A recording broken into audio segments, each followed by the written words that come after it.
حضرت عمر کا اسلام لانا اسلام کے لیے عزت کا ذریعہ بنا اور بلند آواز سے نعرہ تکبیر مکے کی فضاؤں میں بلند ہوا۔ 40 مسلمان جب ہو گئے تو پھر میرے رب نے کہا یا ایھا النبی حسبک اللہ، اے نبی تمہارے لیے اللہ کافی ہے، ومن اتبعک من المؤمنین، اور تمہارے لیے اہل ایمان کافی ہیں۔ حضور علیہ السلام کے حوالے سے ان کی حساسیت اور ان کا جوش و جذبہ اور ان کی غیرت ایمانی دیدنی تھی۔ حضرت شاہ ولی اللہ محدث دہلوی علیہ رحمہ فرماتے ہیں کہ 17 مقامات پہ قرآن مجید میں حضرت عمر کی رائے کے مطابق قرآن نازل ہوا۔ یہ اللہ نے حضرت عمر کو شان عطا فرمائی۔ اور پھر جب حضور علیہ السلام کے وصال کے بعد حضرت عمر سیدنا صدیق اکبر کے وصال کے بعد بھی تخت خلافت پہ بیٹھے، 22,55,000 مربع میل پہ آپ کی حکومت کی حدود پھیل گئی، اور حضرت عمر کی حکومت صرف انسانوں پر نہیں تھی، عمر کی حکومت پانیوں پر بھی تھی، عمر کی حکومت آگ پر بھی تھی، عمر کی حکومت ہواؤں پر بھی تھی، اور عمر کی حکومت دھرتی پر مٹی پر بھی تھی۔ آپ جانتے ہیں کہ مصر کے گورنر نے لکھا کہ یہاں تو عجیب کہانیاں ہیں۔ کیا ہوا؟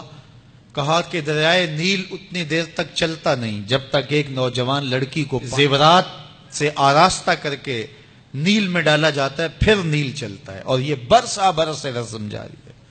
حضرت عمر کے پاس جب یہ پیغام پہنچتا ہے تو حضرت عمر نیل کو خط لکھ رہے ہیں، بسم اللہ الرحمن الرحیم، مصر کے نیل کے نام عمر کا خط، اور آگے لکھتے ہیں اے نیل اگر تو اللہ کے حکم سے چلتا ہے تو چل، ورنہ تیری کوئی ضرورت نہیں ہے۔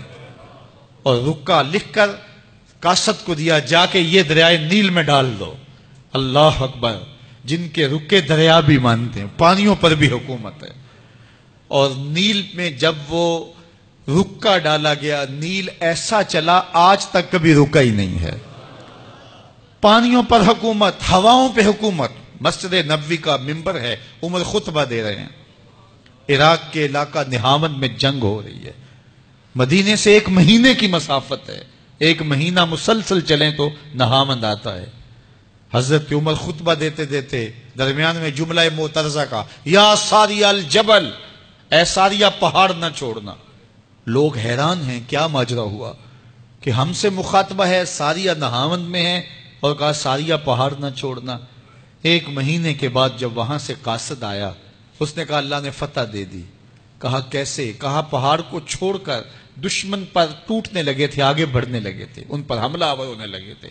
اچانک عمر کی آواز آتی، پہاڑ کو نہیں چھوڑنا، کیونکہ اگر ہم پہاڑ کو چھوڑ دیتے دشمن پیچھے سے حملہ آور ہونے کے لیے تیار کھڑا تھا۔ تو کہا بس ہم پہاڑ کو اپنی پشت پہ پھیر رکھا، اور اللہ نے اسی دن ہمیں فتح عطا کر دی۔ ہوائیں بھی ان کا پیغام پہنچاتی ہیں، پانی بھی ان کا حکم مانتے ہیں۔ اس زمانے میں فائر بریگیڈ سسٹم نہیں تھا، لیکن ایک آگ بڑھتی آ رہی ہے شہر کی طرف، لوگوں نے حضرت عمر کو بتایا امیر المومنین آگ پھیلتی آگے بڑھتی چلی آ رہی ہے اور شہر کو اپنے قابو میں لینے والی ہے۔ عمر اپنی چادر اتارتے ہیں اور حضرت تمیم داری کو دیتے ہیں، کہا یہ چادر لے جاؤ اور ایسے ایسے کرو، آگ پیچھے بھاگتی چلی جائے گی۔ تو چادر ہلاتے جاتے ہیں حضرت تمیم داری، اور آگ پیچھے بھاگتی چلی جاتی۔ مٹی بھی حکم مانتی ہے۔ ایک لونڈی کھڑی رو رہی ہے راستے میں، کہا تجھے کیا ہوا؟ کہا ٹھوکر لگی، میرا تیل زمین میں بہہ گیا، میری مالکہ بڑی سخت ہے، وہ مجھے کہے گی تم نے یہ کیا کیا۔ عمر درہ زمین پہ مارتے ہیں، فر الارض الم عادل علیک، زمین عمر نے تیری چھاتی پہ عدل نہیں کیا؟ تو عمر کے ہوتے ہوئے اس کا تیل پی جائے؟ زمین تیل باہر نکال دیتی ہیں، فرماتے ہیں ڈال لے اپنے برتن میں۔ تو یہ عمر کے ان کا حکم مٹی بھی مانتی ہے، ان کا حکم ہوائیں بھی مانتی ہیں، دریا بھی مانتے ہیں، ان کا حکم پانی اور آگ بھی مانتی ہے۔ وہ عمر، میرے حضور فرماتے ہیں ان الشیطان یفر من ذل عمر، میرا عمر وہ ہے جس کے سائے کو دیکھ کے شیطان بھی بھاگ جاتا ہے۔ حضرت عمر رضی اللہ تعالیٰ عنہ نے ایک بہترین نظم و نسق دیا اور امور سلطنت کو اس انداز سے منظم کیا۔ ایک غیر مسلم مفکر کہتا ہے اگر اس امت کو ایک اور عمر مل جاتا پوری دنیا پہ حکومت مسلمانوں کی ہوتی۔ ایک دن مسجد نبوی سے باہر حضور تشریف لا رہے تھے، دائیں ہاتھ میں حضرت ابو بکر کا ہاتھ تھا، بائیں میں حضرت عمر کا ہاتھ تھا، ایسے باہر کی جانب آ رہے تھے۔ دروازے سے کوئی بندہ داخل ہوا تو اس کو دیکھ کے حضور نے فرمایا ہا کازا نبعث یوم القیامہ، قیامت کے دن جب قبروں سے اٹھائے جائیں گے ہم ایسے ہی اٹھیں گے، میرے دائیں ہاتھ میں ابو بکر کا ہاتھ ہوگا، بائیں میں عمر کا ہاتھ ہوگا۔